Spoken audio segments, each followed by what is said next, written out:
What is going on, Florida State family, Seminole Nation, in the 863 tribe? It's your boy POLK, a.k.a. the goddamn truth.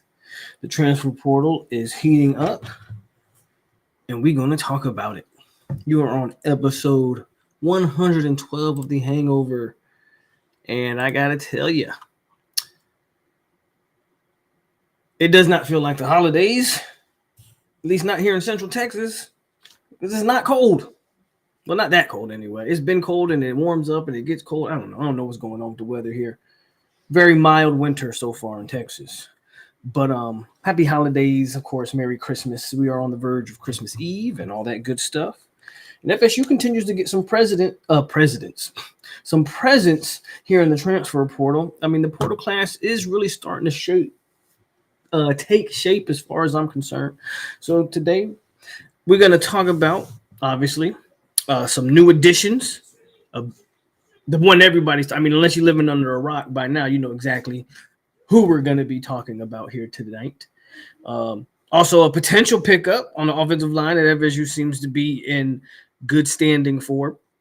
Then I want to kind of look at what this team looks like thus far. So we're going to go roster spot by roster spot, QB through strong safety, and look at what, as of right now, what exactly this team looks like going into the spring. And then we might even talk about the state of college football and the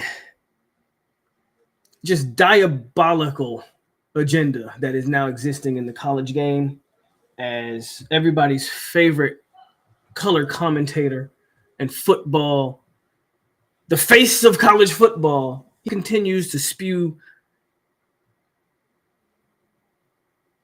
just utter nonsense and garbage out of his mouth, and he continues to double down. And I don't understand how there are, and I understand it because I get that I get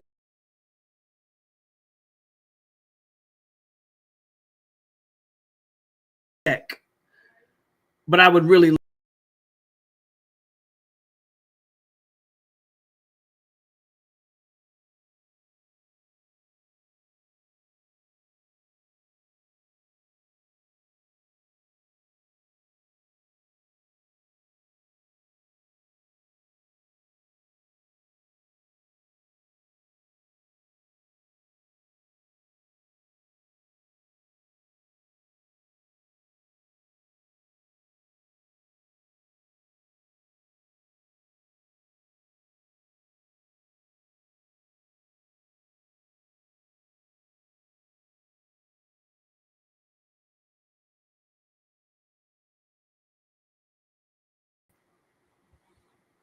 am I back?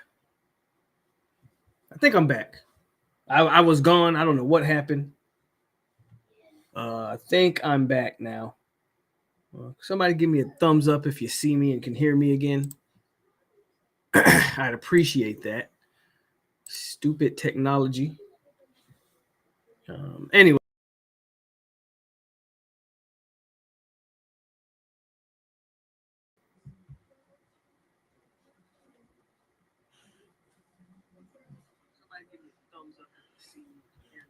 Okay. I don't even know where I left off now because of this stupid cutting in and out. But it did it again. I cut out again. I don't know. Y'all just gonna have to bear with me, and hopefully this thing doesn't. Hopefully it works. Don't know what's going on and why it disappeared and continue to disappear, but we're just gonna keep it tracking. As I was saying, I understand why people don't say what they say because of who cuts the checks and who the bosses are. But at the end of the day, it'd be very nice for somebody to stand up and tell this guy to shut his mouth. But anyways, we'll get into that a little bit later. I want to talk about good stuff, Florida State stuff, and not pay too much attention to the clown that is Kurt Herbstreit, as he continues to be a clown. So again, unless you're living under a rock, everybody's well aware FSU has a new big time transfer portal commit. I haven't had a chance to talk about it, so we're going to talk about it right here. And Deuce Robinson transferring from USC, and he is, of course, a legacy player and all that stuff. I don't even want to get into that because I don't think it matters anymore in today's landscape of college football. I could care less about the legacy stuff, though I'm sure that played a part in him getting here. I don't want to say it, pretend like it doesn't. What I want to talk about, though, is how this thing's taking shape. Of course, this is a big get. This is one of those, coming off of 2-10, brand new offense that you're going to be implementing. Don't really have, one would argue, a top tier quarterback going into next year. Though Deuce and Castellanos seem to have formed a relationship, they seem to be fans of each other. I mean, Thomas Castellanos was essentially like Deuce Robinson's like main guy on his visit. Like he was a part of his like official party, I guess, or whatever. Like he was there with them throughout the entirety of the visits, to my understanding. I mean, I think they even posted some stuff on Instagram of like running routes and stuff, or I guess, So Thomas Castellanos, I think, gets a lot of credit, or will get a lot of credit for helping land this commitment. And I mean, you're getting legitimate 6'6", 220. Going back in the mold of what we've seen here recently with the Johnnies and such. And he's going to be a receiver for you. So I know there were still some talks about, they did the same thing with Johnny. When Johnny was that size, Johnny was probably about 20 pounds heavier than what Deuce is listed as. And there was always talks about Johnny being a tight end, and then he never, he stayed at wide receiver, got drafted. I think we're going to see the same thing with Deuce. I don't think you should expect for him to be like moved to tight end or anything. But this is a get that I think we talked about how the high school class and how that class ended, and that how you kind of sent an impressive message at the end of that recruiting cycle. Like, okay, the optics are good. You had a successful closing day in the early signing period. I think this continues to help with that, obviously, when you get a Deuce Robinson, because coming off 2-10, like when I first heard FSU was targeting Deuce, it was like, cool, but can you blame me for having no type of confidence that we were going to grab the number 5 transfer portal player in the country? Because I didn't have it. I saw the crystal balls early in the process, didn't care about any of that. At the end of the day, I got to see you land them. I got to see you close out. And they closed out very well here. I mean, that's a guy that, immediately Deuce Robinson comes in. He's wide receiver 1 next year. I don't even think that's a question, right? He's not coming in. I'm not saying he's not going to compete. I'm not saying he's not going to work hard, but he's coming in and he's going to be the number 1 wide receiver on the roster. He'll be the number 1 target. He'll be the guy that teams will have to game. He's 6'6", so teams are going to have to game plan for him anyway. Now, FSU is really lining up here a very big wide receiver room. I would like for them, and we'll talk more about this, guys, when we go over the roster spots, but you probably want to fill out the rest of that receiving room at this point with some speed, like some vertical speed. Malik Benson hit the transfer portal. I tweeted, and it got a lot of traffic. I tweeted, me personally, why not try to keep Malik Benson? You're not keeping him to be wide. Like last year, you brought him in to be wide receiver number 1. Granted, I said it all last year, and I'll say it again. I give the wide receiving room last year a really incomplete grade. That's just me, though. Hard for me to grade a room when the quarterback play was as atrocious as it was all year. Why not try to convince Malik Benson, who's going to bring that speed, that vertical presence. I think that's a good compliment to a Deuce Robinson. But anyways, he's going to hit the transfer portal and he's going to move on. So that's irrelevant. Point is, FSU needs to kind of you still have Jaylen Brown.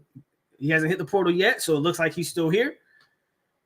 Is that a guy? I think you need to add some vertical speed to the room. We'll see if that's in the portal or what they do there. Maybe they can talk to Malik. If it was me, you already have two legit speedsters. To hell with the portal sometimes. Can we develop players? Can we coach players up? Can we get the most out of guys? That's just me, though. Maybe that's just some wishful thinking on my part. Deuce Robinson in the garnet and gold like his daddy was. And what are y'all's thoughts on Deuce before we continue? I think I covered everybody. FSU hasn't added anybody else. Let's talk about Deuce, and then we'll move on to the newest crystal ball for Florida State in the transfer portal. But what's y'all's thoughts on Deuce Robinson?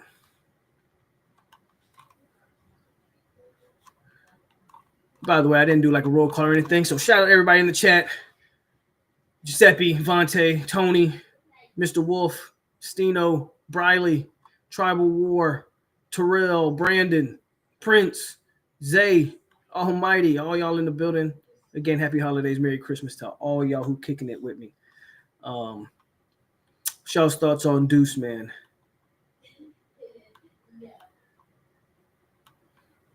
Deuce has better hands than Johnny. Probably, yeah. I mean, that was one of the big criticisms of Johnny, right? He didn't have good hands. Johnny made a lot of very timely catches for us. But which game was it? There was a game where he had a ton of drops. The drops for Johnny seemed to have come in bunches, but he would go games where he was very sure-handed. But it's like once he got one drop, it kind of snowballed. But I agree with you, right? I don't think Deuce is going to have those drop problems.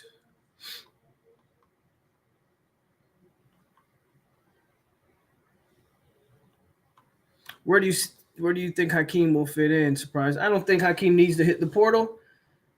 You say, where does he fit in? Let me ask you a question, Vontae. Who's wide receiver number 2? If Deuce is number 1, who's number 2? I'll answer it for you. That was rhetorical. There's no clear-cut number 2. You can name whoever you want to name. You can name Elijah Moore. Well, you ain't seen nothing from Elijah Moore to think that he'd be number 2. You can name Jordan Scott, the JUCO guy. He's a JUCO guy. 6'7", you really gonna line up 6'6" and 6'7" out there at 1 and 2? I'm not saying you can't. I'm not saying it won't be very interesting to see, but maybe not, maybe so. The point is, there's no legit number 2. Well, that's where Hakeem fits in.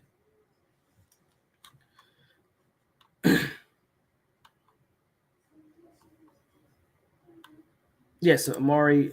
They have said Amari is moved to DN. Giuseppe says, I just don't see him as this huge playmaker, but he's an upgrade for sure, though. Well, that's fair. He's more productive at USC than Johnny was at Arizona State. So when you say you don't see him as this huge playmaker, this kind of comes into that debate with the transfer portal. And do you take production over potential? Look. You got to take fit. I'm not – production's cool, but production don't always translate when you switch schools. We have the FSU is like the petri dish of the transfer portal. Why do I say this? FSU has they have examples of both. Case in point. You're arguably best running back since – would I be wrong if I said Trey Benson was the best running back since Dalvin Cook? I know Cam Akers put up a lot of yards at Florida State and played behind terrible O-lines. So I guess the argument would be between Cam and Trey. But one of your 2 best running backs since Dalvin Cook and Trey Benson, zero production at his previous school. But the fit worked. Same thing with the Johnny Wilson, right? Johnny Wilson was one of your best receivers, for a while here, at least for 2 years. And then you got Keon Coleman to compliment each other. The man was this close from being out of football. When he hit the portal, he had 0 offers. Nobody wanted him. Florida State came calling and pretty much got this man into the NFL because 0 production as a wide receiver. So it's all about fit. Deuce has more production. So whether or not you see him as this huge playmaker, you didn't see Johnny as a huge playmaker, but he made big plays, didn't he? You didn't see Trey Benson as a big playmaker, but he made big plays, didn't he? On the other end of that, there's this wide receiver who was almost 1,000-yard receiver at Kansas and came to Florida State and was absolutely garbage. His name was Andrew Parchment. Granted, Parchment hit that 4th and 14 catch. We'll always love him for it. But the man was a damn near 1,000-yard receiver at Kansas, the Jayhawks. Had all the production. He hit all the check marks that everybody say they want to see. Came to Florida State and then couldn't play a lick.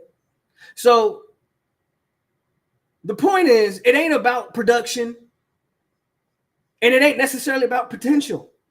Does the person fit what you're trying to do? Do they fit the scheme? So that's my answer to that, Giuseppe. You can say he doesn't see, like, he's not a big playmaker to you, but we can show you that there's not a lot of guys that were big playmakers, ended up being big playmakers.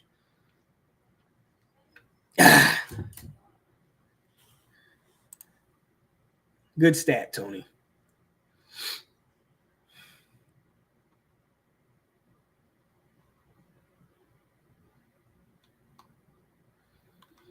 Merry Christmas, John. Let's move on. FSU getting a crystal ball for another offensive lineman in Pettis, right? He is transferring from Ole Miss. Is it Micah Pettis? Yeah, Micah Pettis is getting crystal balled. He's talking about a massive human being that is Micah Pettis, a 6'7", 306. That is an incredibly huge man. 360, 6'7". Some have him listed at 6'8". Doesn't matter. He's 360 pounds. According to what I'm looking at here, at 247. Offensive tackle. He is getting crystal ball to Florida State at this moment.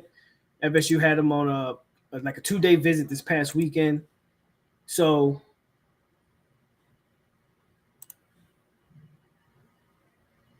we talk about tackles and we talk about revamping an O-line. This is a pretty good one. Now, he's not official yet. He is not officially committed or signed to Florida State. So you got to take it with a small grain of salt. I think most people feel pretty confident about this. So far, the crystal balls have actually hit pretty well this offseason for the portal.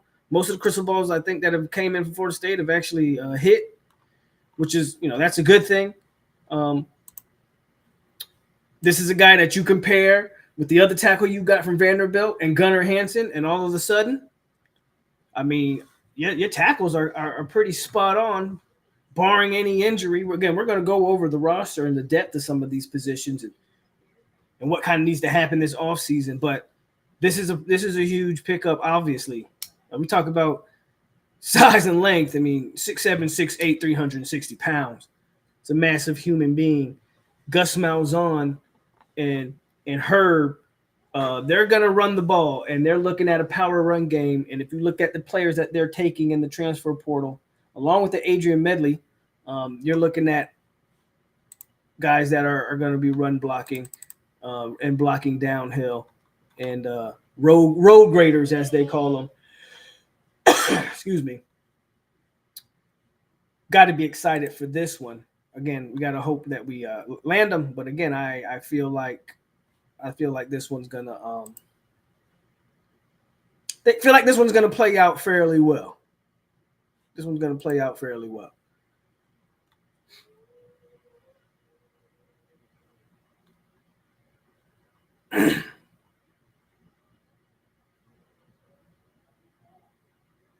Jalen says, do we care about Malik leaving? Malik Benson? I don't know if you should care. Again, I would like to keep him. And I explained why I would like to keep him earlier. when we talk about this big wide receiver room, and complementing the big receivers with some of the small vertical guys. But I also understand if you don't necessarily care if he stays. It's not like any receiver, for that matter, on the roster was any type of a difference maker. I think a lot of that, again, had to just do with the quarterback play and and all that good stuff. So the offense was historically bad. So there's you can criticize every facet, right, of the offense. Me personally, if it was me, I'd talk to Malik and see if I can get him to stay.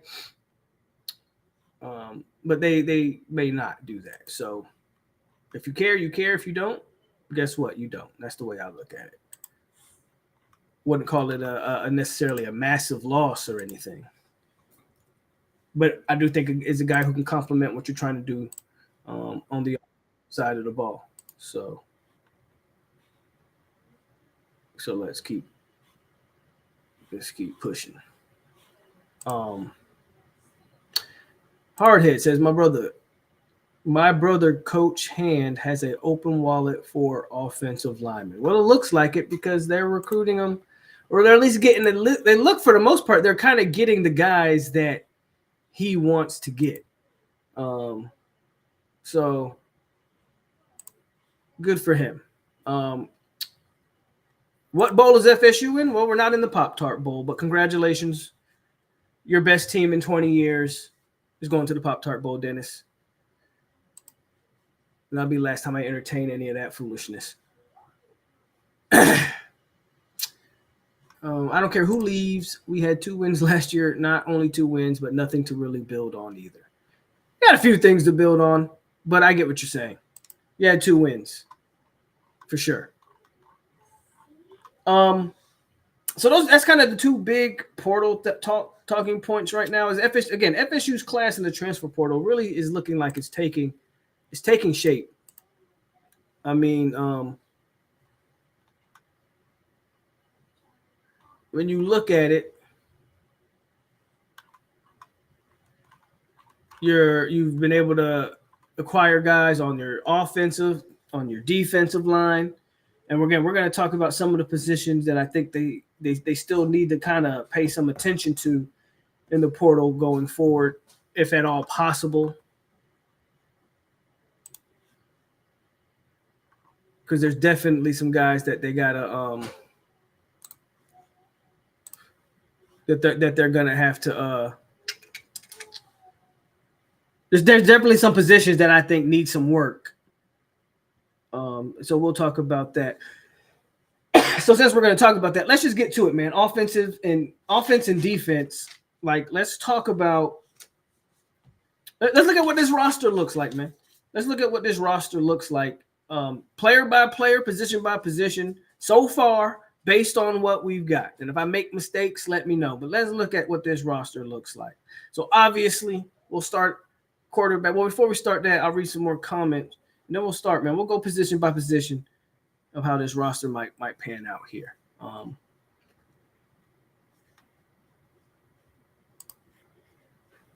Please play the Mario one time. I mean, if y'all want me to do it, I can do it. This is for Dennis.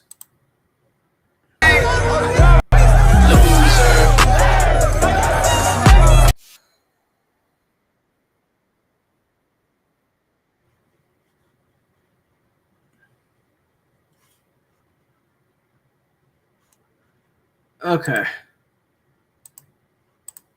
Let's get you off of here. All right. There you go, Dennis. You're a loser.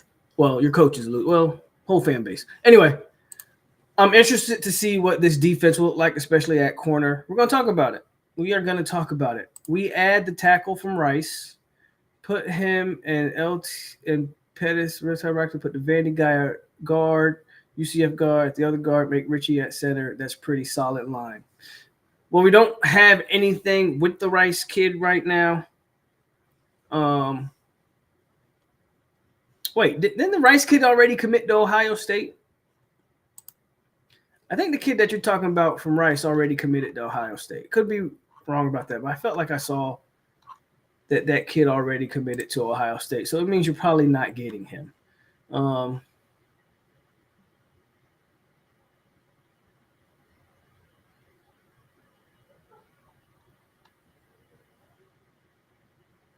Richie Leonard is coming back, from my understanding. So I'm pretty sure Richie Leonard will be here. Pretty sure Richie Leonard will be here next year. Quarterback. Obviously, your quarterback is going to be TC. And then I'm not really wasting my time going through who the second. At this point, I'm not sure it matters. I guess it matters if TC gets hurt, right? I got to think a guy like Trevor Jackson in this quarterback room would have to get some extensive looks. I mean, shout out to Brock Glenn for sticking through it, but I'm not sure if he has a future. But hey, he's here. And then, of course, you added the true freshman. Hopefully, we're not watching another true freshman play quarterback next year. So, quarterback, we know who the quarterback is, TC. But anytime you run the amount that he's going to be running, the hope is that he's going to be able to stay healthy for the entire season. Here's more interesting. Let's go to this running back room. Now, this running back room is very interesting. I think this running back room personally is loaded.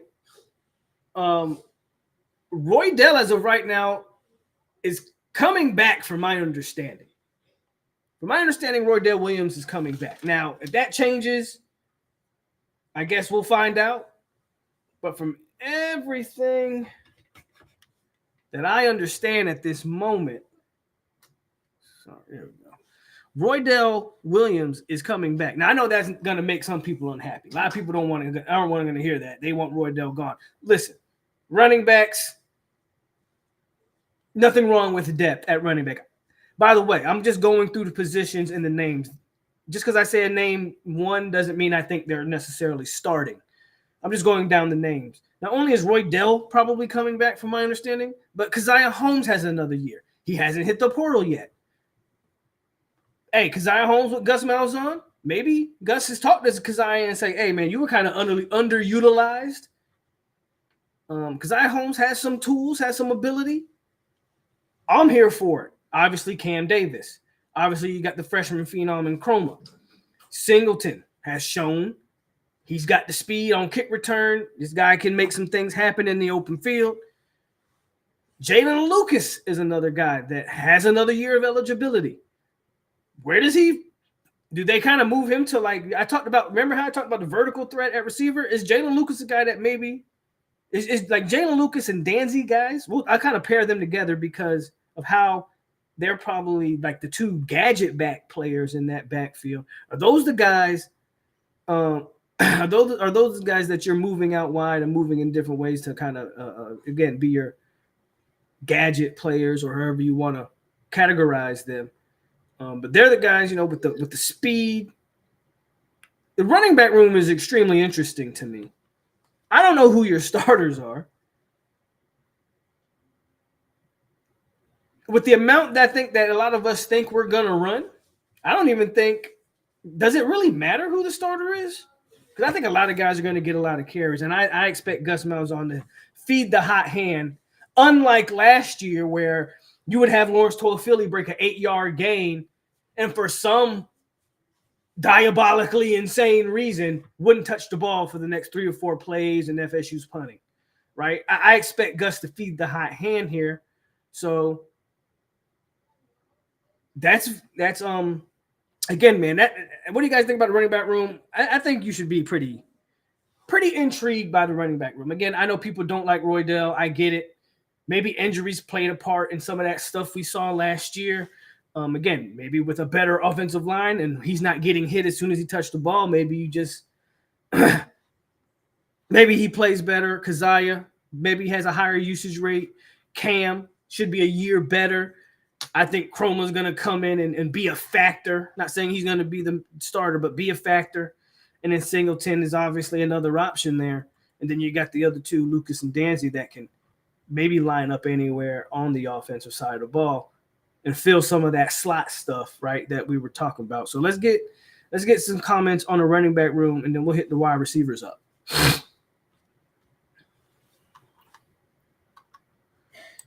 Tribal War, what's good with you? Pope been getting a lot of trash talk from Gators about Lagway. I've seen flashes, but not a generational talent. What say you? If you look at his stats, you'd be surprised. No, I'm not surprised by any of it. And I think I think the modern day college football fan, man, is so they're a reflection of what society is. Everything has to be instant microwave. Lagway is the real deal, in my opinion. Just because he played a bad bowl game as a freshman quarterback and had bad moments, don't mean that he ain't the real deal. For some reason in modern day football, we want everybody to be good right now. We don't want development. Guys don't get a chance to grow and learn and get better. We give them 3 or 4 games, and then we go, you suck. And then we want to cast you away and say, hit the transfer portal. We don't want to give Jaylen Brown, freshman wide receiver, a chance to get better. We don't want to give any of these guys a chance to get better. Now, granted, I'm guilty of sometimes looking at a guy and saying, well, I just don't see it. Maybe he can prove me wrong. But there's no way you haven't watched Lagway's body of work and go, you don't see special. I don't remember if you saw what he did to Darrell Jackson. The man threw 320 pounds off of him. I'm sorry, Tribal War, if I'm not agreeing with you, but I think we want guys to be All-Americans year one, and we don't want to give them a chance. Lagway will be fine. And they're surrounding him with a bunch of receiving talent. Not worried about DJ Lagway. I'm scared that we got to play him for the next 2 years at least. In my opinion, the running back room's been loaded for years. That O-line has been the problem. Okay. Most of the run game issues were offensive line problems, not running back problems. Okay. Dupree thinks Holmes is the best running back. Interesting take. Lucas Danzy need to be our slot guys. I'm not surprised if that happens. Again, you got some versatile weapons there. Lucas will fit that Preston Parker Toafili role. We're good at running back. Has 9 declared for the draft as of yet. Toafili? I feel like Toafili did put something out. I don't know for a fact. I mean, I know his eligibility is done, so he's not coming back or hitting the transfer portal.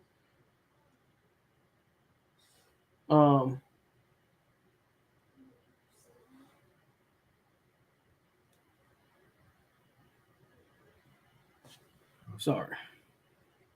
He's not coming back or he's not hitting the transfer portal. I don't know if he's dropped the note yet. I feel like I've seen it, but maybe not. It seems like Mike lost touch with his own style and has to learn from Gus again.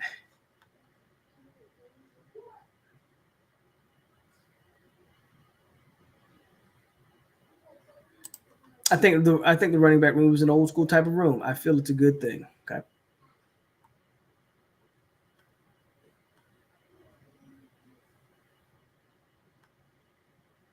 The only room that I'm not worried about is running back room. Okay. All right. So let's go. So that's running backs. Everybody seems to feel pretty good about those backs. And I agree. I think there's enough diversity of talent, different skill sets, guys that can do different things. There's no way they don't find something in that running back room to work as long as that offensive line, and we'll get there eventually, is kind of revamped and retooled. Wide receivers. This is the room that is extremely – first of all, there's a lot of players in this room, but it's really interesting. So I got to list it as wide receivers 1, 2, and 3. So we'll start with wide receiver 1 or the guys that I think may compete for that number 1 spot. Obviously, Deuce Robinson, number 1. You brought in Deuce. He's going to be wide receiver number 1, 6'6", 220. We covered it at the beginning of the video. Deuce is going to be wide receiver number 1. No questions asked. That's what it's going to be. Hakeem, I put him here. He'll be in 1 or 2. But while I don't think he'll be wide receiver 1, that doesn't mean he won't rotate. Because, obviously, FSU's going to rotate some guys here. If not Hakeem, Elijah Moore. and then Jordan Scott, the 6'7", JUCO. So those are kind of the contestants for wide receiver 1, I'll say. You move to wide receiver 2, Elijah Moore. But it's going to be interesting. Do they want to kind of offset size at wide receiver 2 or not? Or do they want 2 big towers out there? So I put Elijah Moore, but then I think you got to look at a guy like B.J. Gibson at that wide receiver 2 spot. Hakeem Williams, who's a little smaller than the other receivers that we're mentioning.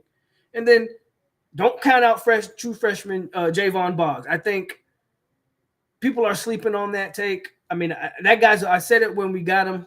And when I did the early signing day breakdown there, Boggs is a football player. He might not be the most athletically gifted guy that you've ever seen at all, but he is a football player, and I think he's a guy who can maybe get on the field next year. I necessarily wouldn't say bank on it, right? But he's a guy that can get on the field. And then you kind of go to the slot that we were talking about, and that's where things get a little, I won't say iffy. First of all, I think after Deuce Robinson, if I'm being completely honest about wide receiver room, after Deuce Robinson, I think it all gets pretty iffy. It doesn't, you have a lot of potential. We always talk about potential, but potential gets people fired. You have a lot of potential in this room, but after Deuce Robinson, you don't have much of guys that have proven anything. Matter of fact, you don't have anybody that's proven anything after Deuce Robinson. Nobody. Not Akeem, not Jordan Scott, not Elijah Moore, not B.J. Gibson, not Javon Boggs, not LaWayne McCoy, not Cameron Fryer, not Jalen Brown. And I don't know if I'm missing anybody there. And then, of course, you got a bunch of freshman guys that I don't expect much from them. So that wide receiving room, I don't know if they go to the portal to try to get another reliable. It would kind of make sense that, okay, you got Deuce. Can we go to the portal and find remember how I talked about production versus fit and all that? They might strictly go to the portal to find a guy who's at least been productive. Because outside of Deuce, again, you don't have much there. But you have a vision and you have a bunch of guys that I think fit what you want to do. Now they just have to prove it on a football field. When you go to that slot, you're talking about maybe LaWayne McCoy and a Camden Fryer and, again, a Jalen Brown. So you've got bodies, you've got potential, you've got the bodies, you've got a new wide receiver coach. So you have things there to make you be optimistic about the receiving room. But I mean, I'd be a liar if I told you like the wide receiver room has me feeling great outside of, the potential that is Deuce Robinson. A lot of question marks, a lot of guys that, I mean, at this point, Hakeem's going to be in make or break mode, right? Hakeem Williams is going to be in make or break mode. He's going to have to produce next year. I don't think there's no ifs, ands, and buts about that. When he gets the ball in his hands, he's going to have to take advantage of those moments. We talk about a guy like Hakeem Williams. I mean, we're going to finally probably see Elijah Moore next year. I'm interested, again, to watch the Cameron Fryers and some of these smaller guys. But what are y'all's thoughts on the receiving room? Again, I named a lot of guys, but how many of the guys do you trust or do you think are going to be mainstay, just obviously contributing factors? How many of these guys are really going to contribute in that wide receiver room?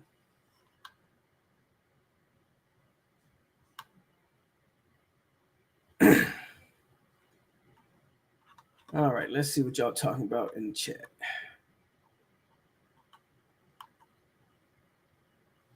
Hakeem number 2, Jalen Brown 3.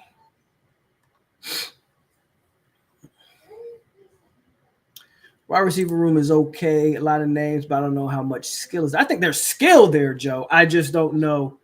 I mean, anybody is skillful on the practice field is going to translate to game stuff. But I think there's skill. I don't think there's talent. I mean, Hakeem 5-star, Boggs 4-star, Gibson 4-star, McCoy 4. So there's Jalen Brown 4-star. There's Elijah Moore 4-star. There's skill. So There's FSU isn't trotting out a bunch of FSU's wide receiver room isn't like that linebacker room where everybody's this, the 3-star hidden gem, right? FSU has legit recruits in that receiving room. It's just there's a reason why the dunk isn't coaching this at this place anymore, right? There was a lack of coaching in that room. Let's see if Tim Harris fixes that. Wide receiver has potential if Mike isn't calling offensive plays, and we can actually run pass plays, especially if we actually run pass plays over the middle for once. That's a red flag to me. I'm sorry. Looks like we're trying to solve the problems by just throwing numbers at it. Just add as many guys as possible. Well, you were very much off base here. The reason I say they've only added, first of all, you have to always add players to your roster. That's number one. Half of the names I've added or mentioned were guys that they already recruited. So they didn't add numbers to the receiving room. Hakeem, BJ, Jaylen Brown, Fry. These are guys that were here last year. They've only added Deuce Robinson in the portal. And then, of course, you have to recruit the position. And they added the guys that they recruited in the offseason. So I'm not sure where you're going with that one, Giuseppe. We're just gonna have to disagree again on another point. Because I'm not sure where you're going with that one. They're not adding numbers to solve the problem, and they're adding numbers to elevate the room. That's what you do on a 2-10 team. I don't know what y'all want them to do. If they don't add nobody and you stick with what they got, you'd say, well, we didn't make any moves to improve the room. So I'm not sure here. I'm not sure where we're going with that one. Definitely tall now, but we'll see. I do want a wide receiver too. I don't trust any of them, honestly. I just got here what I missed. We did talk about Deuce already. We're going down position by position on the roster, Jeff, to see what this roster may look like next year. Slot, I trust the young guys, but I kind of want a Pookie type deep threat. Well, what do you think about keeping Malik Benson, Tony? I've kind of talked about that. I'm hoping the wide receiver woes have been because Dugan's coaching. Some of that is tied to the QB, of course. Deuce 1, Hakeem 2, Elijah 3. Interesting. That's a big lineup. Again, my only issue with your lineup, Vontae, is where's the vertical threat? Where's the guy that's going to keep safeties honest? Right? You got guys got to complement each other. That's a big wide receiving room, though. Don't get me wrong.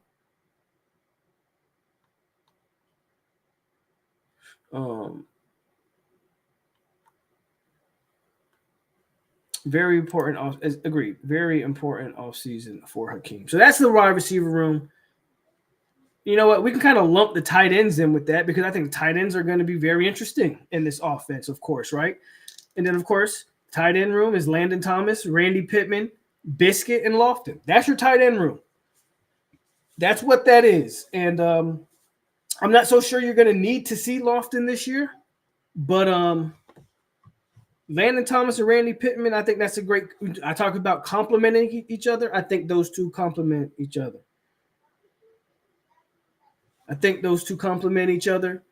And then, of course, Biscuit, he brings you another body, whether that's block, whatever you want to ask Biscuit to do, he'll be able to kind of do for you. Not an elite blocker by any means, but can be serviceable. He's 285 pounds, right? Not an elite pass catcher, but we've seen him get the ball in his hands and make some stuff happen. So Biscuit's a pretty solid third option there. But those first two, Landon, Pittman, they also add to like that receiving threat. FSU's got a lot of weapons. It's going to be a matter of can TC get him the ball and can you block for him? If TC can get him the ball and they can block, automatically the offense is going to be better next year. I mean, that's not that's not even a question as far as I'm concerned. That's not even a question. So I won't spend a bunch of times on tight ends, right? Because I think we're pretty much convinced like that's the tight end room. And there's nothing to question there as far as I'm concerned. I mean, if you want to throw Amari in there, they have to eventually kind of make up their mind here with the Amari Williams thing. But you might have a package or two for Landon Thomas and Amari. But we'll see. I'll talk about Amari when we get to that defensive side of the ball and kind of where I see him. That's the tight end room, right? Let's go to this O-line. Now this is the O-line. This is the room, man. This is where – hold on. I got to get some water.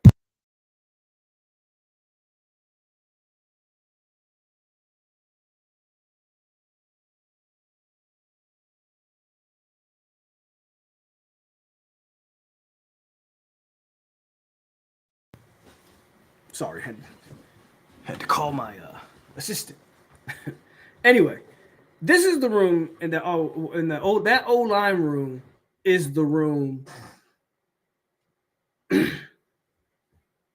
Especially when you start talking about like who the hell's playing these center and guard positions, and maybe not the starting. If FSU gets Micah Pettis, your starting O-line kind of look, at least for 4 of the 5 positions, looks about what we think it would be. So let's start there before we go any deeper. As of right now, Gunnar Henson. Like I don't know if they prefer Henson or Pettis at left or right.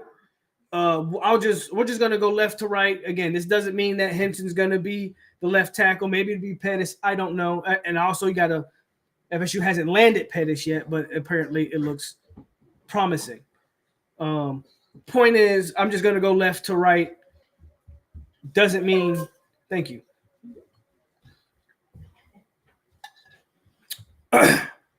Gunnar Henson, left tackle.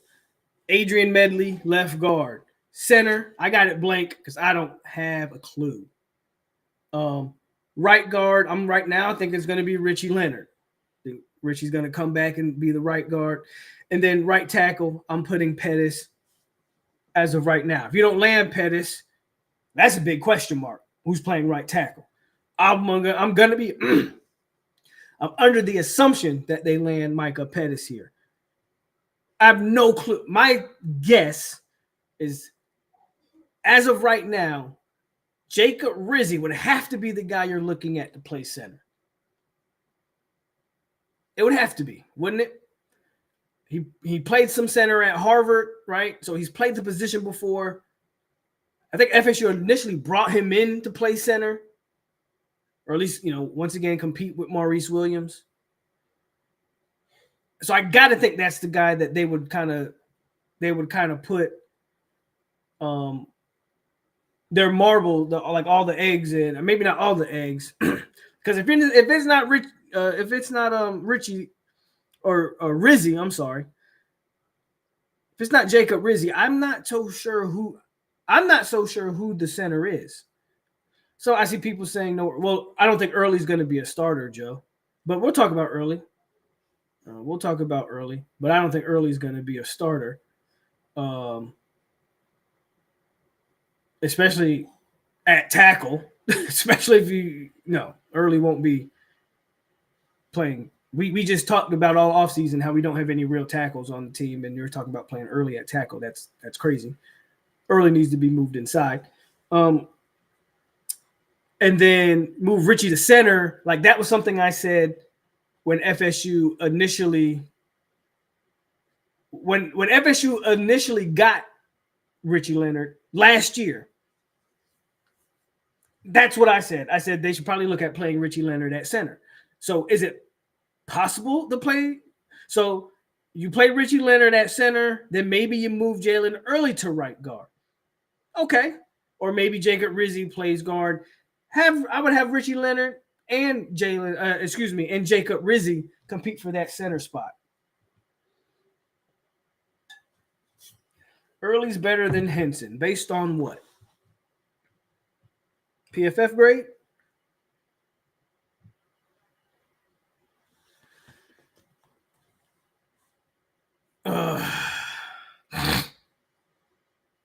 They didn't bring Henson in to not start. Let's just be clear. and I've been a major supporter of Jalen Early. Um,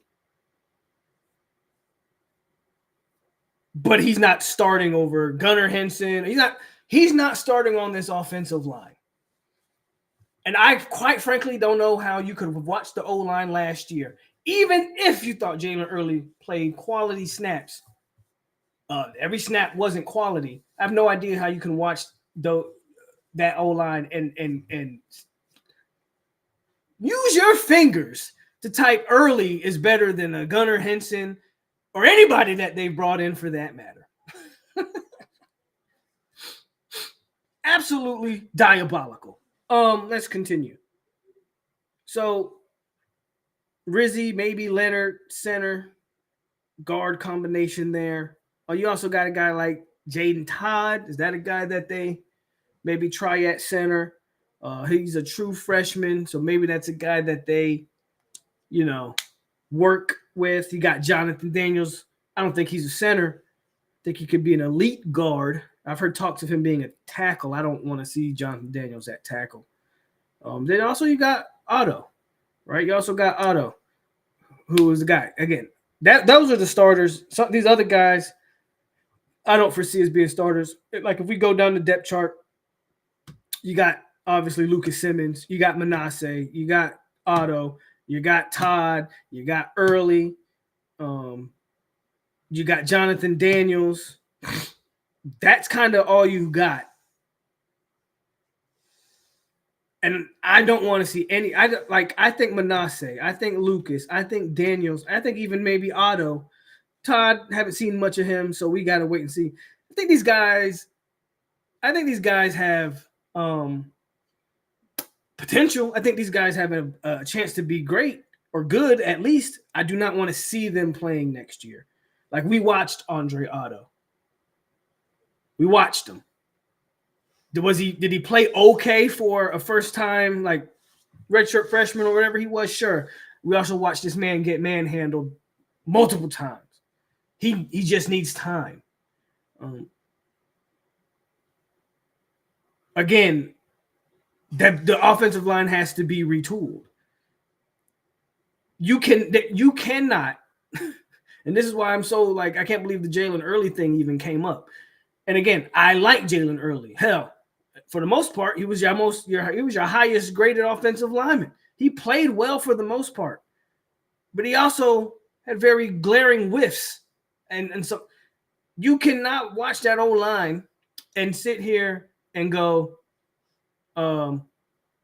yeah, we're going to throw out guys that were on that O-line to play for you next year. That's borderline insane as far as I'm concerned.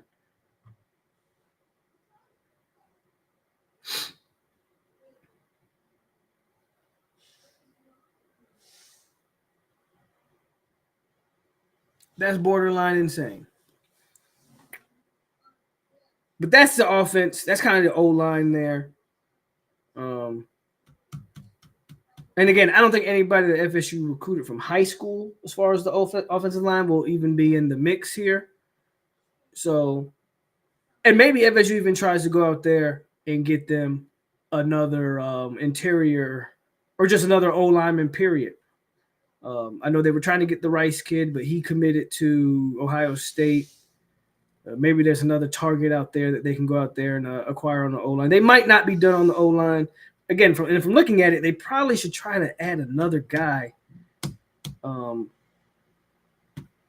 that center position, I think, is pretty glaring. Because, again, either it's Richie Leonard or it's Jacob Rizzi. And even if it is one of those two, hell, who's the backup? Who's the backup? No clue. No clue who the backup is even in that group. So, yeah, there's your O-line. There's your O-line. Let's see what y'all talking about. I saw a lot of talk on this O-line stuff.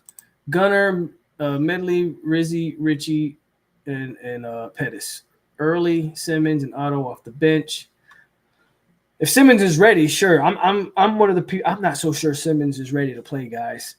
I think the injury set him back. I think that injury his freshman year set him back, and I would love to see him be like on a 2 deep depth chart and actually look like not just listed there, but actually being a legit second option. I'm just not so sure that's what I'm gonna see.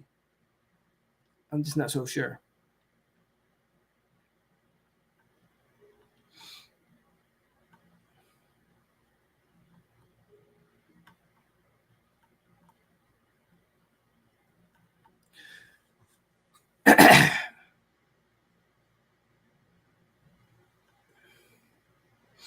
That Atkins coaching and development was something. It was something. Bro, that Clemson D line that did that to Otto was a younger guy too. The play Brock made a great throw on the sideline and they threw a flag would have been like a 30-yard gain. Yeah, I mean, that's what I'm saying. Like Otto, that doesn't mean Otto can't get better and won't get better, but I don't want to see those guys again because I saw them last year and I know that they need time.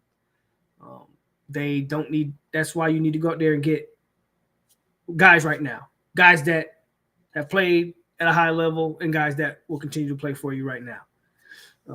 Otto will get there. I'm not sure he's there yet. Probably bring a center after spring. That's also a possibility.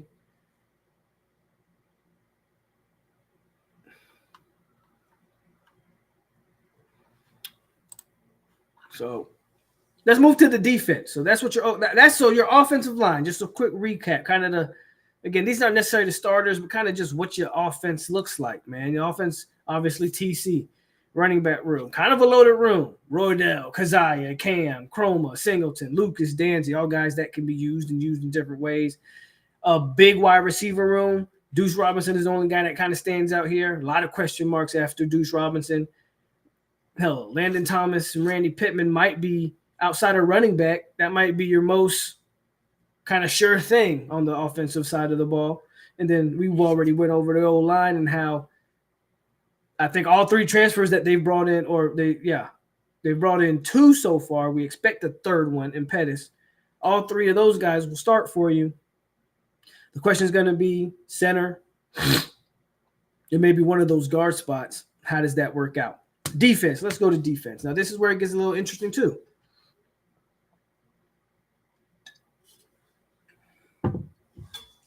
Any updates on the guy who was on campus from Central Connecticut State? I don't have any updates on that. Matter of fact, I didn't even know there was a guy on campus from Central. If he plays at Central Connecticut State, I mean, I don't know if I want him. I just don't know if I want him. But, hey, maybe he's a good body to bring in.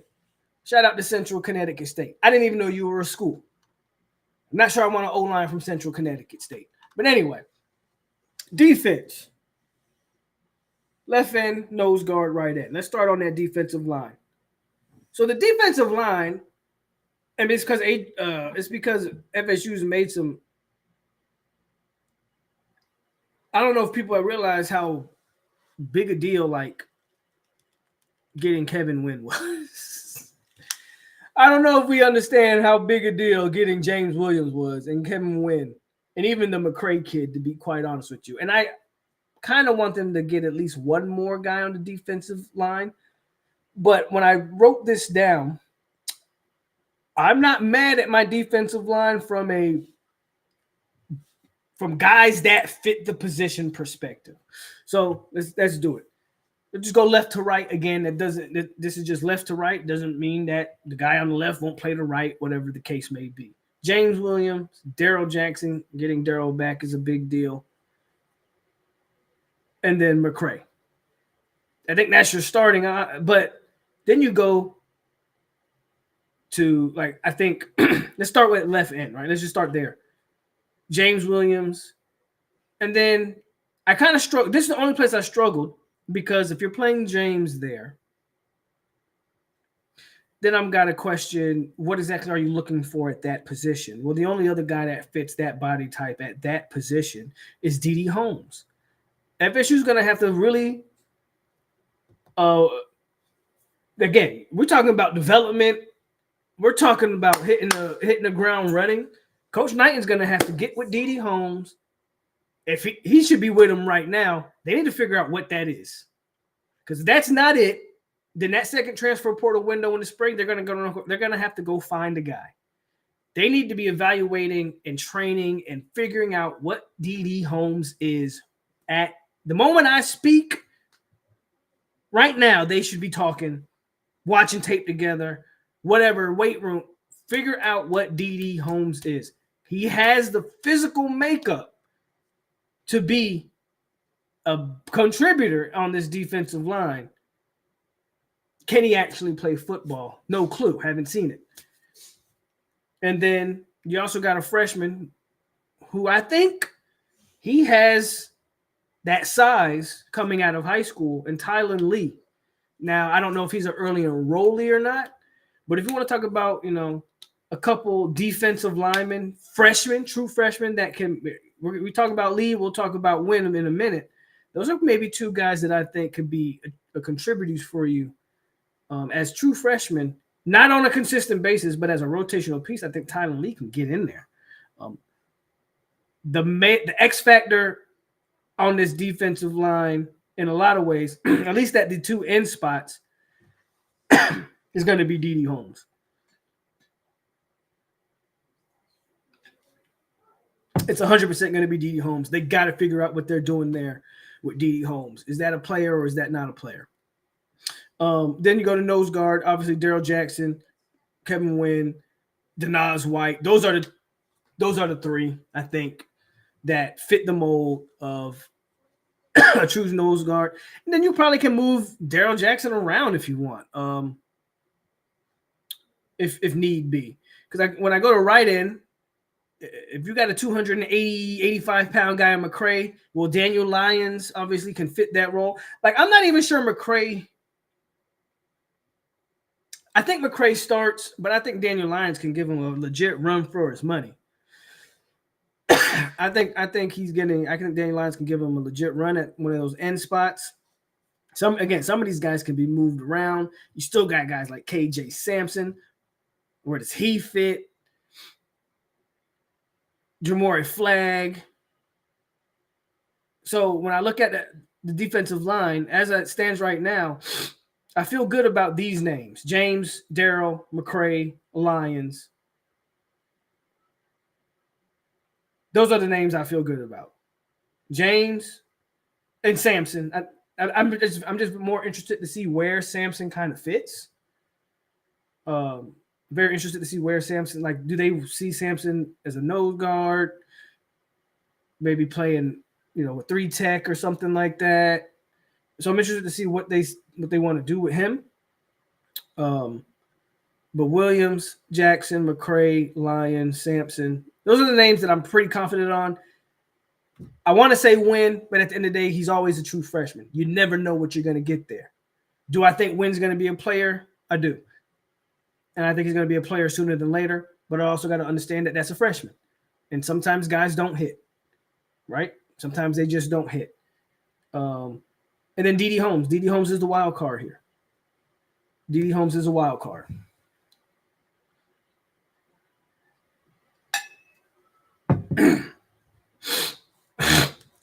But I feel like I'm very intrigued by D.D. Holmes. Like, I think they got a guy, man. If they just they can figure him out. I think they got a guy.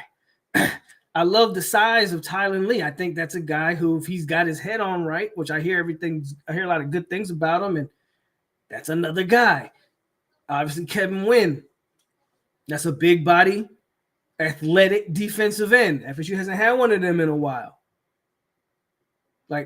But those three are probably major wild cards. What's the chance that all three of those hit? If all three of those hit, you got some serious. I think you got a serious 3-man front. You got some serious depth along that 3-man front. If you're telling me that D.D. Holmes, Wynn, and Lee all hit, the likelihood that all three hit is probably very slim. So can you get at least one of those guys to hit? Well, who's the most likely guy to hit?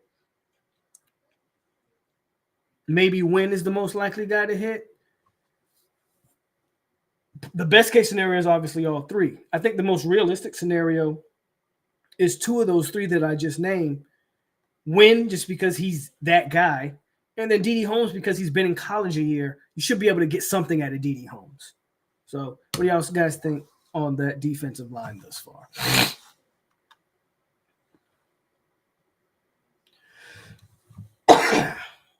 Marvin Jones Jr., what's up, Panama, says needs to hunker down and join Terrence Nike, a.k.a. Pot Roast. I don't disagree with you. I would love for, I think, if you were to bring back Marvin Jones Jr., right, you could then push D.D. Holmes back. You could essentially bench a Tylen Lee. You wouldn't necessarily, you could basically, you aren't forced to play it. And they may not be forced to play him anyway, but you can really redshirt a Tylen Lee and really get the most out of him, or whatever the case, if you could bring a Marvin Jones Jr. back and you get him playing behind James Williams and get that rotation going. But you know, these young men they do what they want to do when it comes to this transfer portal stuff. I'm not mad at Nose, and we still have Ty Coleman, the JUCO. I forgot, and that's a great pick, man. I actually forgot about that. The 280-pound. That's a good point, Tony. I forgot about that. The 280-pound JUCO guy who's kind of built like a McCray, if we're being honest. I'm actually,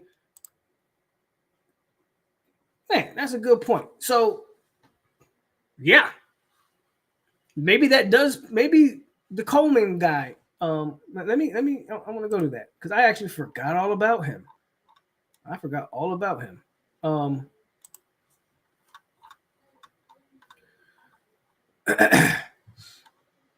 Tylen Coleman, 6'4", 285. I mean, hell, he's essentially built like McCray, right?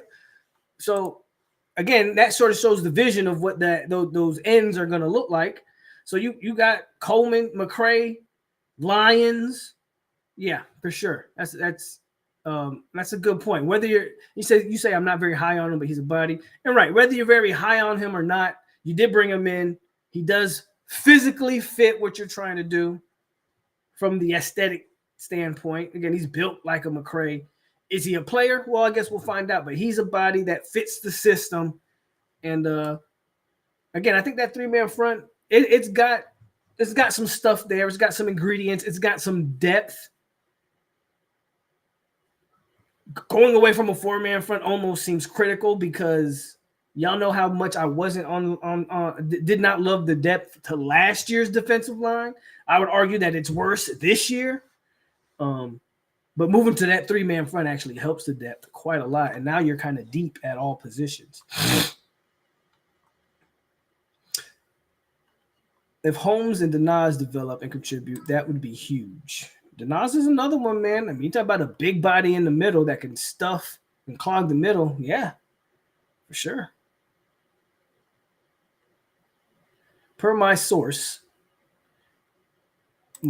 Norvell is talking to Joshua Farmer coming back. Per your source. So that has been a rumor. I don't we'll see. We'll see if Farmer comes back, then yeah.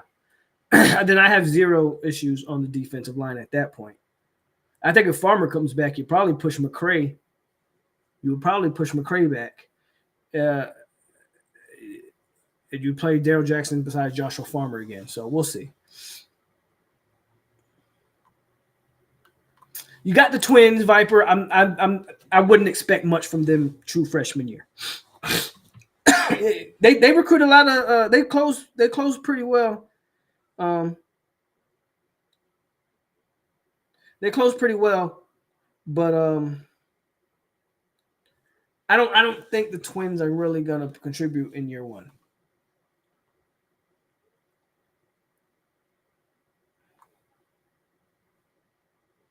Let's move to linebackers. So linebackers are interesting. I see people saying linebackers are going to be interesting. So it's a 3-3, right?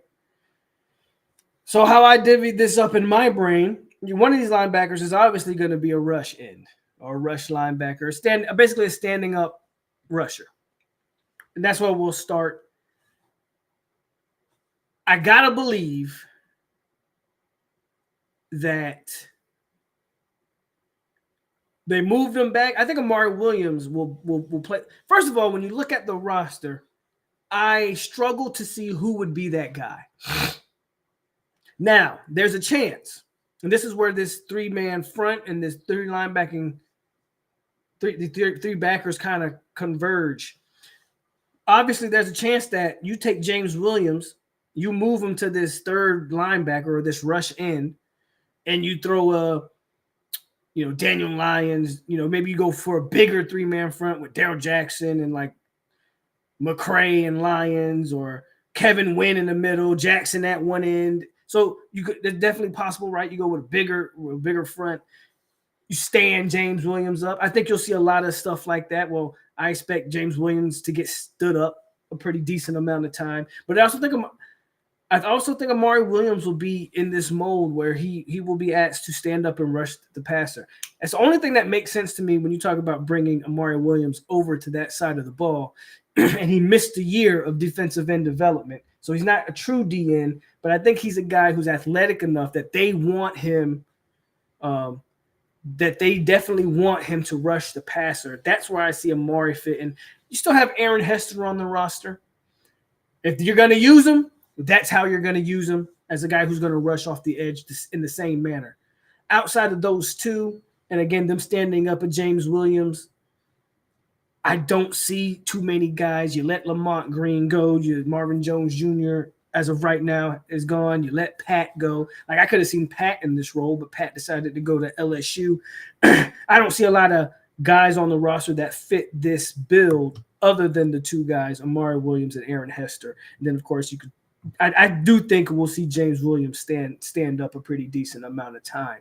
So that's where I see that position, that linebacker / end hybrid position, which is what I think that position will be. Then you got the other two backers that are sort of traditional backers, Mike, whether that's a will linebacker or a strong side backer, whatever the case. And I got to be honest with you, it ain't looking good. This is the one position on the defensive side of the ball that worries me, because I like Blake Nicholson. You drastically needed the addition of Stefan. Cryer's going to come back from an injury. Hoping he comes back and he can play. Then you got Omar Graham. Drop the mic, because who else you got after that? Who else you got?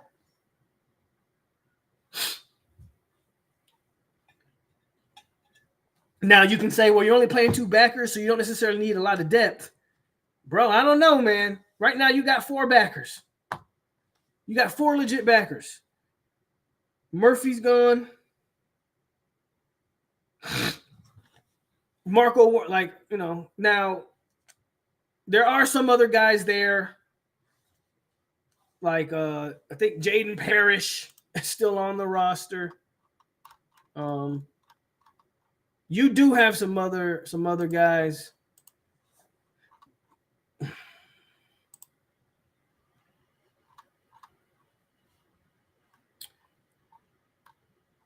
You lost Sean Murphy.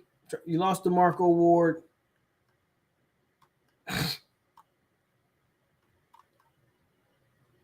Trying to see. Omar Graham came back, so you didn't lose him. You still have some other guys there like Parrish. I think Tamir Hickman Collins. But bro, remains to be seen if you're getting anything out of those young men. Yeah, I know you brought in Pritchard. You got guys, but how many of these guys do we really expect? I mean, I hate to say it this way. Do we really expect Randy Shannon's botched evaluations to contribute? Oh, maybe they do. Maybe Parrish is legit. That would be the first one Randy got right. Maybe Tamir Hickman Collins is legit. That would be the second one that he got right. I see a bunch of stuff about Lundy. I haven't heard about Lundy. I don't see how Lundy still has eligibility, but I honestly don't know about DJ Lundy and whether or not he is in or out. I don't know what's going on with Lundy. If Lundy's in, then maybe that's, Lundy, again, I say this all the time, Lundy has to be used in a specific way. So I don't know. I don't know how you would use a DJ Lundy.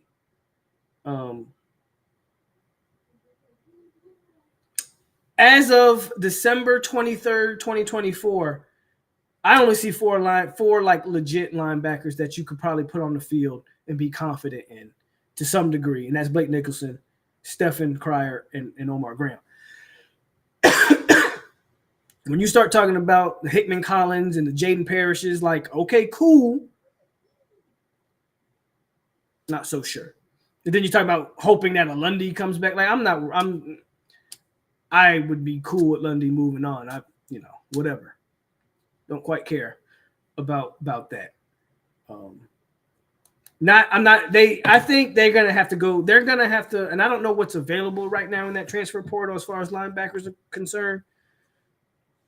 But they really need to figure out what they're gonna have to do something in that linebacker room. They're gonna have to do something in that linebacker room. I know every time I say stuff like this, I get pushback. But if I don't understand how you let Sean Murphy kind of, and maybe they pushed him out. I don't know how you didn't look at Murphy and try to figure out, from an athletic standpoint, figure out how to use this guy. Maybe Tony White could have coached Deshaun Murphy up, but anyways, he decided to transfer. I think he's transferring to. I think he announced where he's transferring to. I think it was Sean Murphy transferring to like Virginia or something. I don't know. Could be wrong there, but like that's all you got, man. At backer, you got Blake, Cryer, Graham, and Stephen. So you don't have. I mean, that's what you got to work with. And they're probably going to want to work with bringing in at least. I think you got to bring in at least one more guy in that linebacker room. Got to bring at least one more guy. But it's also going to be interesting to see how these guys get coached by the defensive coordinator. We all know linebackers is Tony White's specialty. So I'm interested to see what his vision is for that room and how he coaches it up and how those guys respond to it. So South Carolina. Okay. South Carolina. Wow. South Carolina. That's where Sean Murphy's going. So, yeah. That's the linebacker room. What do y'all think about backers? Does Pritchard get some early alert? I mean, they might not have a choice, but that's not a guy that I think is a day one contributor personally. We're going to get rid of these 1,000 plus ranked linebackers hiding on the right. I don't know. I don't know. They're still here. We got a couple of them still lingering around. Man, it should be a crime how our linebacker recruiting. Yeah, it should be.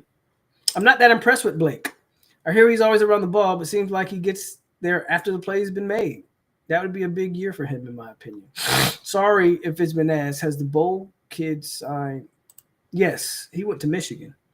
So you're not getting him. Lundy can't cover worth a hill of beans. The defense we ran didn't help Nicholson's development. He looks better as a pass rush / drop back and the coverage guy. Front seven is going to be young. Got to play with what you got. Tony White might catch a stroke trying to understand how these Randy specials made it on the FSU roster.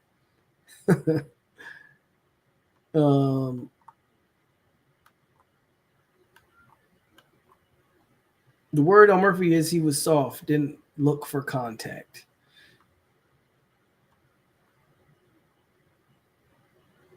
It was taking Shaheem's. I don't think Shaheem's going anywhere. I think that we're about to talk about the secondary here shortly.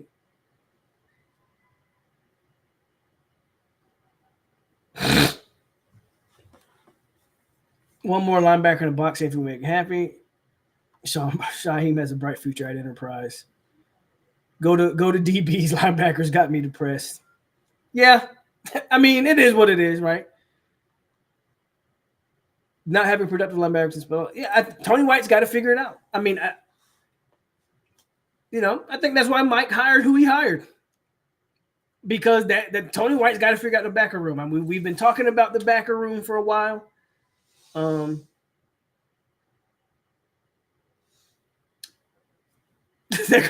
don't got words for you guys on that linebacker room. Yeah, let's move to DB, man, because I don't got nothing else for you. Like, it is what it is. It is what it is there. So DBs are interesting from the standpoint, a lot of names, but you're losing.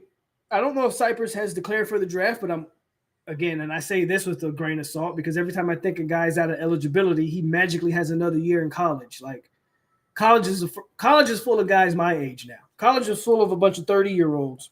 and it didn't used to be that way. And so every time I think a guy is out of eligibility, he somehow has one. I'm almost positive, keyword, positive, that Cypress is gone.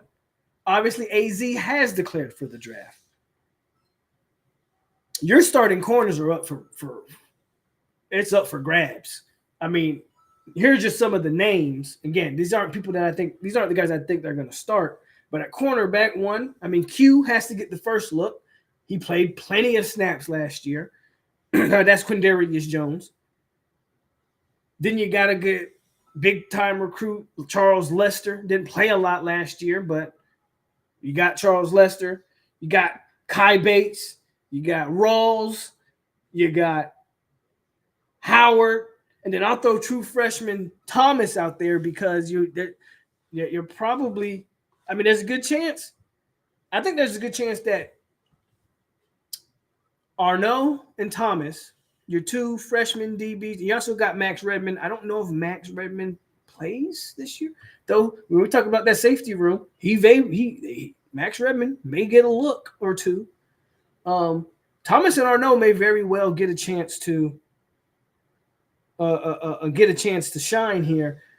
But cornerbacks 1 and 2 is going to be a combination, I think, of those 6 guys. Q, Bates, Rawls, Lester, Howard, and Thomas. Hopefully Howard comes back from his injury ready to go. I mean, that injury kept him out all of last year. Was a guy that I thought you might see hit the portal, but he didn't, at least not as of yet, so we'll see. Ricky Knight I got in the slot. So we talk about that nickel.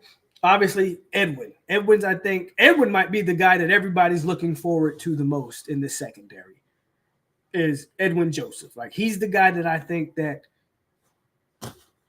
if you think you got a guy, and maybe Edwin, they move Edwin out of the slot and they move him to one of the cornerback, the boundary or the field side. Like, maybe they do that. I'm not so sure they move him out of nickel, but we'll see. But Edwin's probably the big name there. A guy that I think they probably keep at nickel for you, but we'll see. Ricky Knight is a guy that I have slotted in the slot. Is Ricky Knight. And then again, Arnaud is another guy who maybe he's a nickel. I'm not sure. Maybe he's an outside guy. Some people say he might even be a safety. And then you got that safety room. Now the safety room is I kind of like the safety room, but I will admit safety room's now going to be different. But I think what's the new DB? What's the new safety coach? Is it Evan Stewart? I think he's got some pieces, man. I think he's got some pieces to work with. Everybody thought Conrad Hussey was hitting the portal. I never wanted him to hit it, and I'm glad he hasn't hit it. He doesn't need to hit it. I need Hussey to stay. People forget that as a freshman, Hussey was flashing. He has the tradition. Again, this is just the nature of the 2024 going into 2025 college football fan. They forget what you've done and only care about what you're currently doing. Hussey, everybody loved him. Everybody loved him as a freshman. Had kind of a sophomore slump. Then, the defense as a whole is in whatever disarray that it's in. Everybody wants him gone. I'm glad he's staying. And I think he's a guy who's going to benefit from a new teacher and a new defense. Obviously, Earl Little, a guy who was not a very good fit at the nickel position. Earl Little did not play well at nickel. I thought once they moved him to safety, I thought Earl Little was a downfield, downhill missile, bringing contact, not scared of contact, always in and around the ball. I love the move that when they moved 0 to safety. He just seemed like more of a natural fit, and I thought he played well at the end of the season.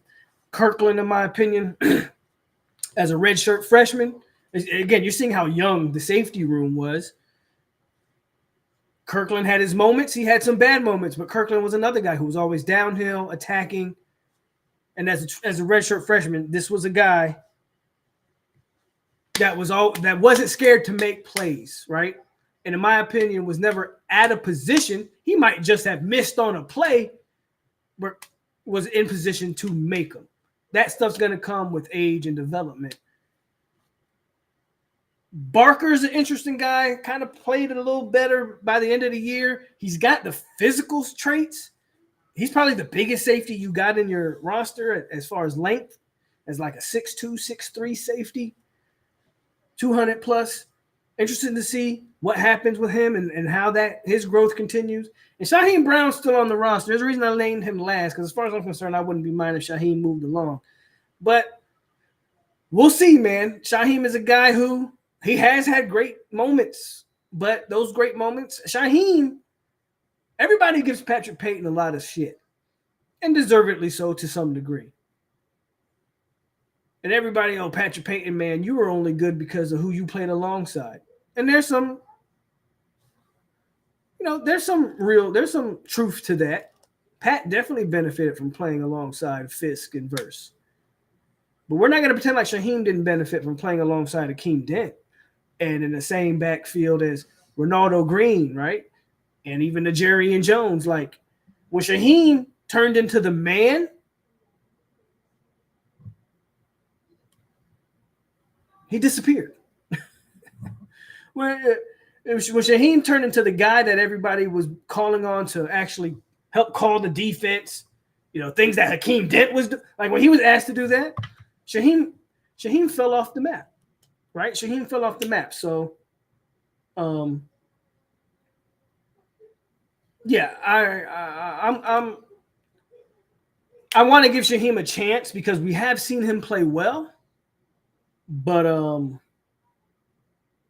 yeah, I'm not so sure. I'm honestly not so sure.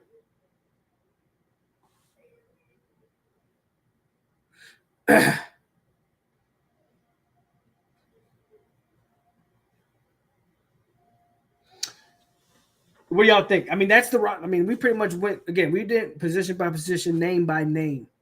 If we're not just to continue the safety talk a little bit, I don't know what the future is for Shaheem Brown.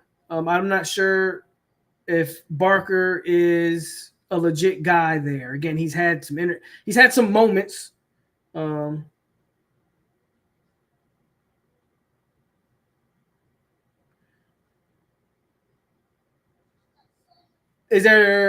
you like Max Redmond? Does he kind of get in the rotation here at safety? Do you bring a guy in the portal? If there's one position I don't think you need to really go to the transfer portal, it's in the DB room. I think you've recruited enough of these guys that you should be able to find what you got in the Charles Lesters and all these guys. Like, let's go. Again, Patrick Surtain, we love you. We give you a lot of hype. We do all these things. Patrick, I need you to develop these DBs and get them on the field and get ready to play football. So there's a lot to go into that DB room, but it's not devoid of talent. It's not devoid of skill. Just a matter of direction and development. The 2 Ds. That is your roster.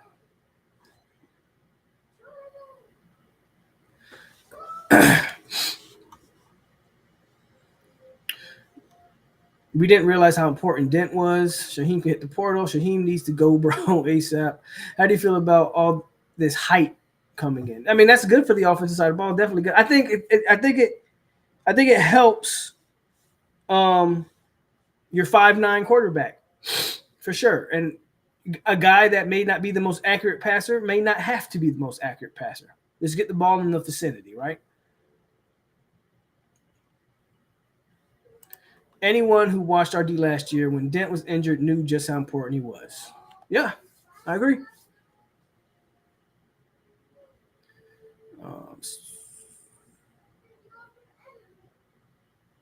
My problem with Shaheem is his lack of physicality. I want to see how Kirkland, Nicholson, Joseph plays in this defense. Pat had way more hype than Brown. I'm not comparing Patrick Payton and Shaheem Brown in terms of hype. I said everybody talked about Pat playing alongside great players, which is why he was productive, which is true. I'm not debating that. Nobody mentions that Akeem Dent was a pivotal part of why Shaheem Brown was successful. That's the point I'm making. That's the only point I'm making. Yeah, I mentioned Zay Thomas at one of the corner spots. I definitely think I think the corner spots are up for grabs.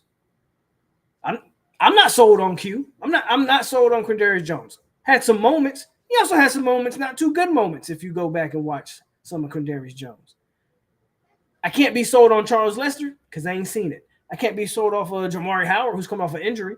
I can't be sold on Akai Bates. So Zay Thomas is going to have all the opportunity in the world as a freshman to play corner because I think the corners are completely up for grabs, 100% up for grabs.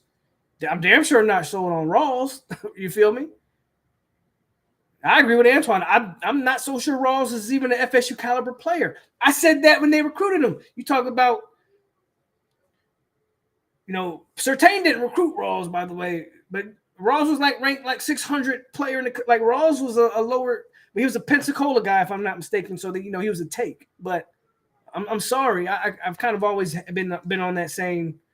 I've been on that same thought process. Rawls to me is, I question, is he a FSU caliber football player? Barker, probably got recruited over. Hopefully, at least, maybe.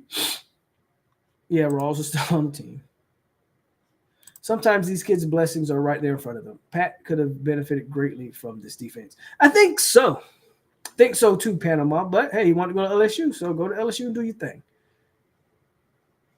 Q didn't play well outside of the Cal game. I don't know, Sports Mark. Did you watch the team last year? I mean, I did. I didn't enjoy watching the team last year, but I did. Rawls played a lot of snaps, my friend. You might want to go back and watch it. I don't know the exact number. I'm pretty sure somebody can look that up. Rawls was on the field a lot last year. A lot. So, but again, that's just opinions, bro. It's just opinions. Rawls could be the next Terrell Buckley for all we know. I'm just telling you what I think. And I don't think he is FSU caliber. Just me. Ashton Hampton, that freshman we wanted from Tally that went to Clemson, he got some PT this year. I trust our youngins to do the same. We got guys. You see Rawls out there. He's small and he isn't fast. He's very skinny, very skinny. Well, there you go, Sport Mark. I'm glad you said it, and I didn't have to say it. I mean, he played a lot of snaps, and if you don't remember seeing him, I mean, for DBs, that's not always a bad thing. To be honest with you, Sports, that's not always a bad thing. For your DBs, if you don't have any memorable plays from your DB, sometimes that's not a bad thing. That means he wasn't getting targeted. So the point is, he played a lot, and I just don't see it. Is the point. So yeah, man, that is it could be the next Jarian Jones. There you go. I love it. It could be the next Jarian. That's the roster that we kind of are projecting going into the spring. And then, of course, we talked about Deuce, and we may be getting this Micah Pettis offensive lineman from Ole Miss. So FSU's kind of there. I know the transfer portal hasn't been as fast, I think, as people kind of anticipated. I think a lot of people thought FSU was just going to start nabbing stuff out of the portal because we kind of need to rehaul the team or retool the team.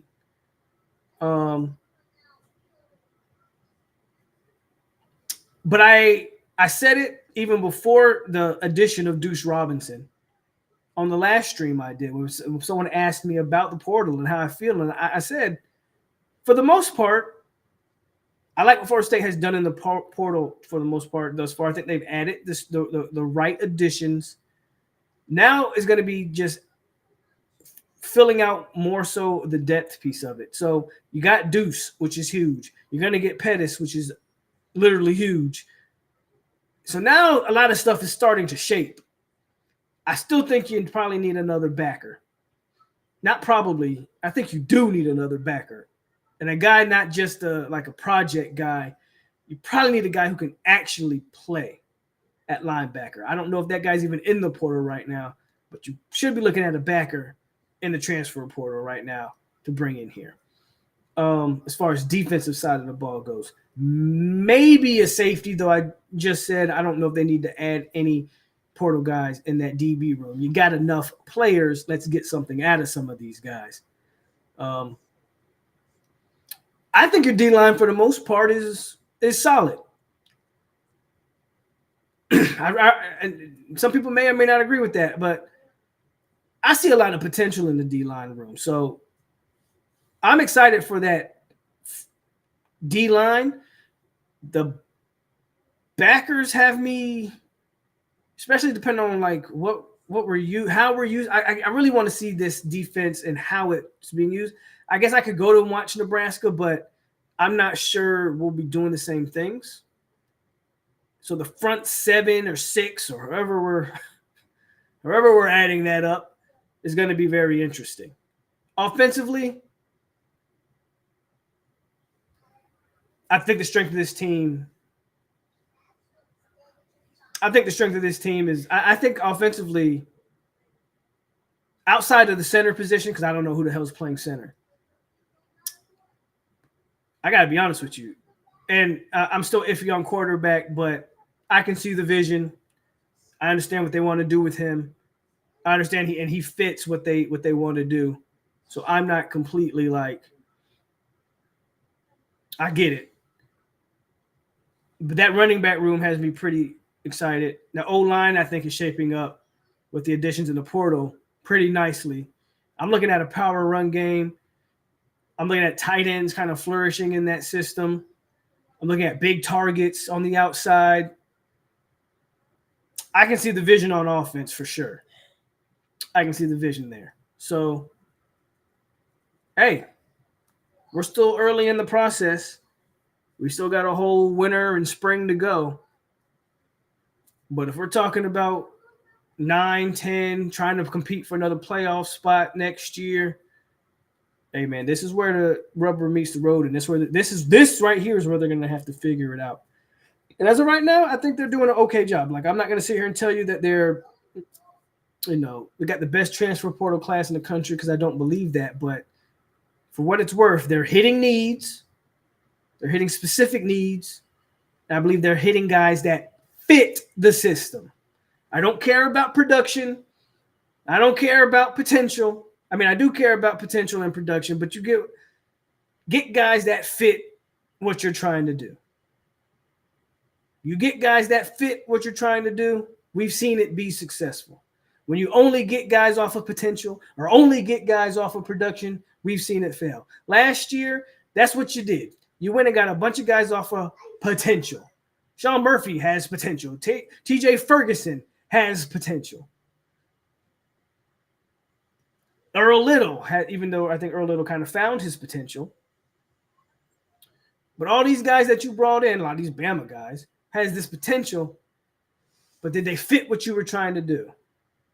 Ultimately, no, they didn't. And you see how that played out. So that's give me guys that fit. I think they're really attacking and getting guys that fit.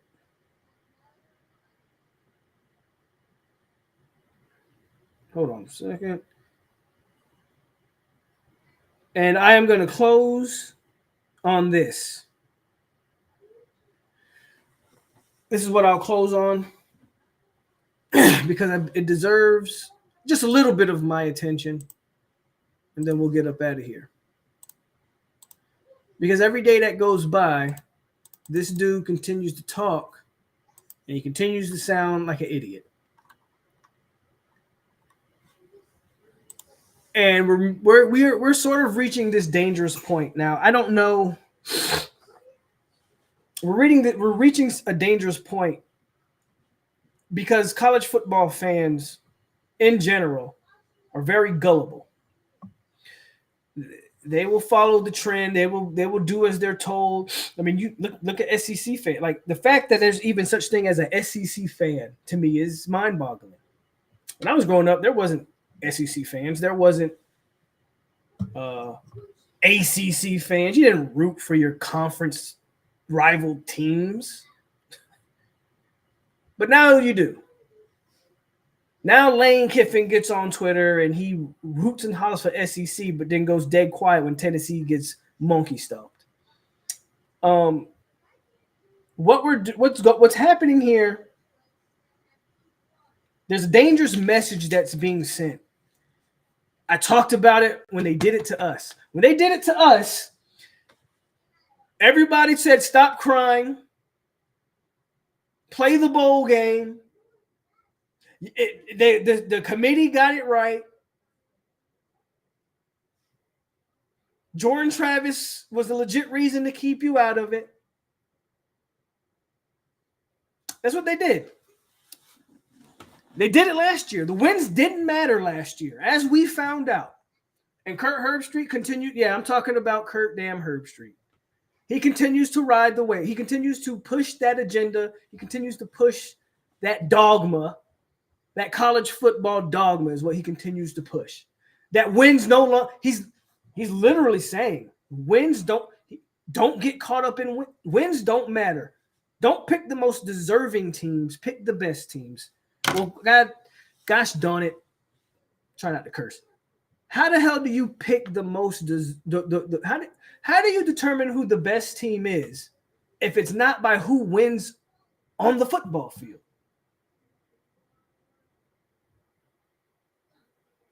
The teams that y'all are vouching for, how are they considered the best teams if they lost 3 games?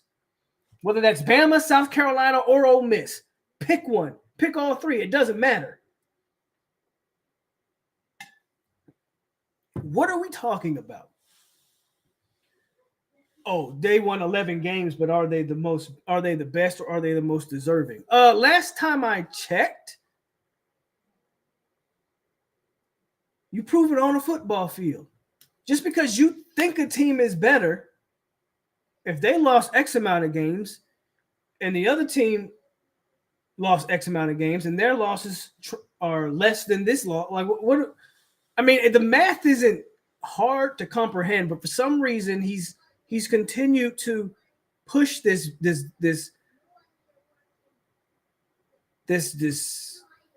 narrative of that the wins are irrelevant now, and that we just need to we just need to have a dog and pony show, and we just need to put teams in there that we think are the best. I don't understand how you talk about the best without proving you're the best. Anybody can say they're the best. And I don't understand why Indiana's getting all this slack. Okay, they went out there and they lost to a Notre Dame team. Big deal. It happens. That's what happens on football. That's what happens on the football field. That's what happens on the basketball court. That's what makes March Madness so amazing, in my opinion. You never know who's going to win. Now, Indiana didn't pull off the upset, and that's okay. That's okay. But it happens. Teams lose football games. But how do we sit here and we say the Big Ten is one of the best 2 conferences in football? As a matter of fact, if you look at the playoff, Ohio State, Indiana, Oregon, Ohio State, Indiana, Oregon, and Penn State, they got 4 teams in the playoff compared to everybody else. What? The SEC only got 3. So by that metric alone, the Big Ten was the best conference in football this year. Just by that metric. Don't want to debate the semantics. Just by that metric, so a team that went 11-1 in the best conference didn't deserve to be in the playoff. The team that went 10-2 in the second best conference, not only did they deserve to be in the playoff, you make no mention of the fact that your alma mater, and also understand that Kurt Herbstreit went to Ohio State. So the fact that he doesn't say the things that really need to be said is even more disgusting.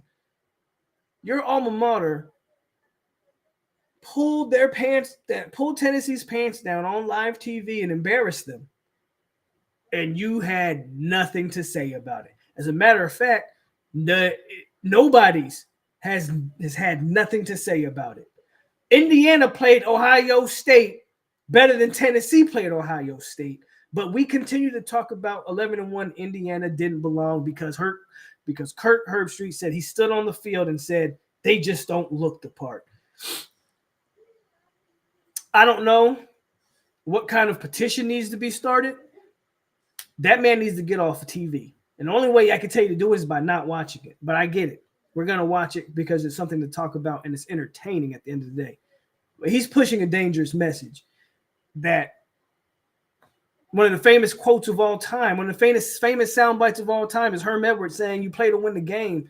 And Kurt Herbstreit is doing his damnedest to eliminate that message. Apparently in college football, we no longer play to win the game. We play to look good. That's all I got, guys. Again, thank y'all for coming in here. Hit that like button on the way out if you didn't hit it on your way in. Happy holidays to all of you. Stay safe this holidays.